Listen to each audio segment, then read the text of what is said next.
सूत जी महाराज कहते हैं, ऋषियों वैद्यनाथेश्वर भगवान का महात्म्य सुनो। रावण जो भगवान शिव का परम भक्त था,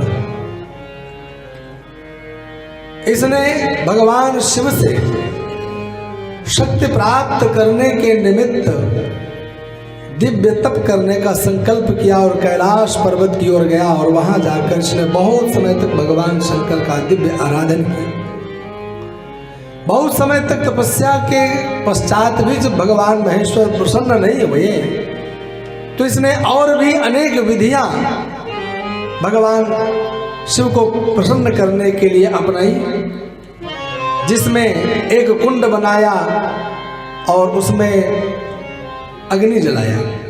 अग्नि जला करके बैठ करके दिव्य आहुति देना शुरू कर दिया। तब भी भगवान प्रसन्न नहीं हुए तो इसने अपने स्वयं के आसन लगा करके बैठता और चारों तरफ अग्नि लगा देता, पंचाग्नि जला करके बीच में बैठ जाता, खूब तपता। रात्रि में शीतलहर चलती तब भी स्थित रहता, कभी हिलता डुलता भी नहीं। ऐसा कठोर तप किया, अग्नि में तपाया, पर्वतों में अपने आप को उन भीषण जहाँ पर भयंकर सर्द पड़ती है, बर्फबारी होती, वहाँ बैठ करके इसने कठोर तप किया, लेकिन भगवान शंकर को प्रसन्न नहीं कर पाया। तब इसने विचार किया कि यह जो मैंने कुंड बनाया है, अब मैं अपने आप को इसमें समर्पित करूंगा। इसने अपने एक एक अस्त्र उठाकर अपने 10 मुखों में से एक एक मुख को काट काट करके अग्नि कुंड में स्वाहा करने लगा। क्रम से इसने लगभग 9 सिर काट करके वो स्वाहा कर डाले। जब एक ही सिर बाकी रह गया, भगवान शंकर प्रसन्न हुए और इसके सामने आकर के इसका हाथ पकड़ लिए, प्रकट हो गए। वरदान मांग बेटा, मैं तेरे इस तप से बहुत प्रसन्न हूँ। इसने जैसे भगवान के दर्शन किया, इसके 9 जो सिर जा चुके थे पूर्ववत 10 के 10 ही उत्पन्न हो गए, यथावत हो गया।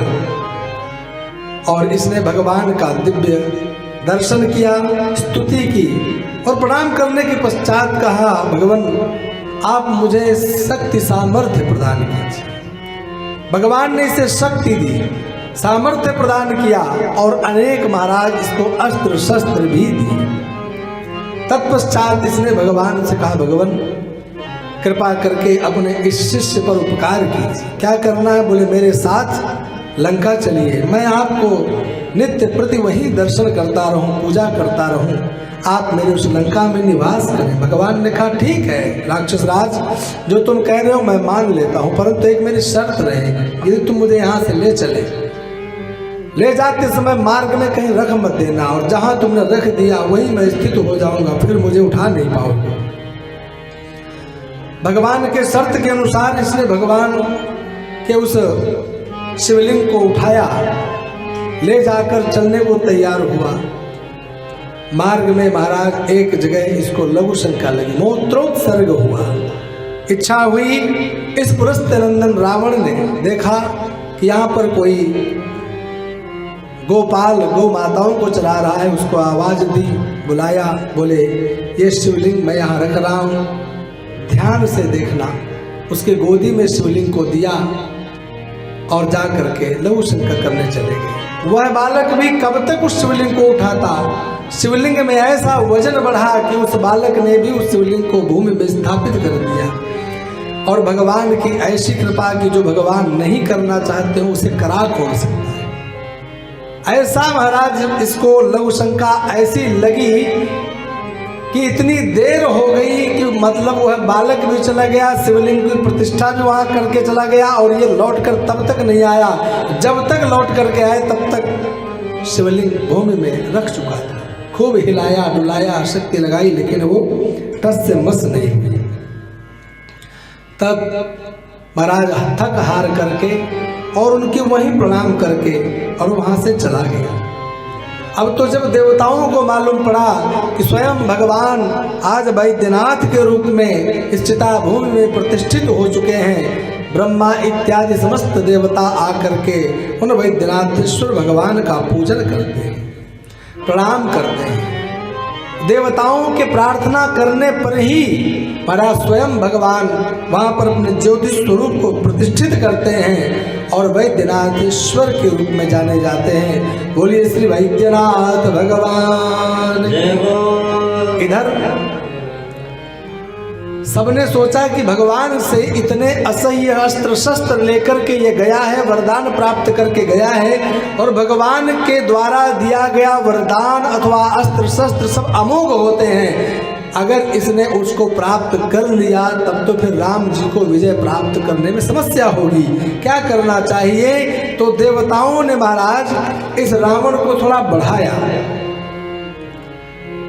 और कहा आपके अंदर शक्ति है कि नहीं, भगवान ने आपको सामर्थ्य दी है कि नहीं दी है, इस बात का कोई प्रमाण है? बोले क्यों नहीं है प्रमाण, जब युद्ध होगा तब दिखाऊंगा। बोले तब क्या करोगे, अगर वहां शक्ति काम नहीं आई तब क्या करोगे, क्या करना चाहिए? तो लोगों ने कहा जिन्होंने शक्ति दी है एक बार उनके पास जाओ, उनका जो कैलाश है उससे लंबा चौड़ा, उससे विशाल इस संसार में कुछ भी नहीं है। अगर तुम्हारे अंदर शक्ति है तो जाकर उस कैलाश को उठा करके दिखाओ।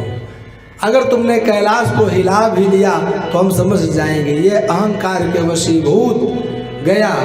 और भगवान सहित उस कैलाश को इसने उठाया, हिलाया। भगवान शंकर ने अपने चरण के अंगुष्ठ मात्र से दबाया, प्राण बचा करके भगा। भगवान शंकर ने इसको आकर श्राप दे दिया। भगवान शंकर ने कहा दुष्ट, एक तरफ तू भक्ति करता है, मुझसे वरदान प्राप्त, और एक तरफ वही शक्ति मुझ पर उपयोग करता है। तेरे इन भुजाओं का जो घमंड है ना, बहुत जल्दी दूर होगा। इन तेरी शक्ति और तेरे घमंड को चूर्ण करने वाला बहुत जल्दी तेरे सामने आएगा, जो तेरे इस मद को, इस घमंड को नष्ट करेगा। सूत जी महाराज कहते हैं इस प्रकार नारद इत्यादि मुनियों ने उस रावण के अंदर जो भगवान ने प्रतिष्ठा की थी शक्ति की, उसकी समाप्ति करवाई। इस प्रकार से वैद्यनाथेश्वर भगवान के ज्योतिर्लिंग का हमने वर्णन सुना।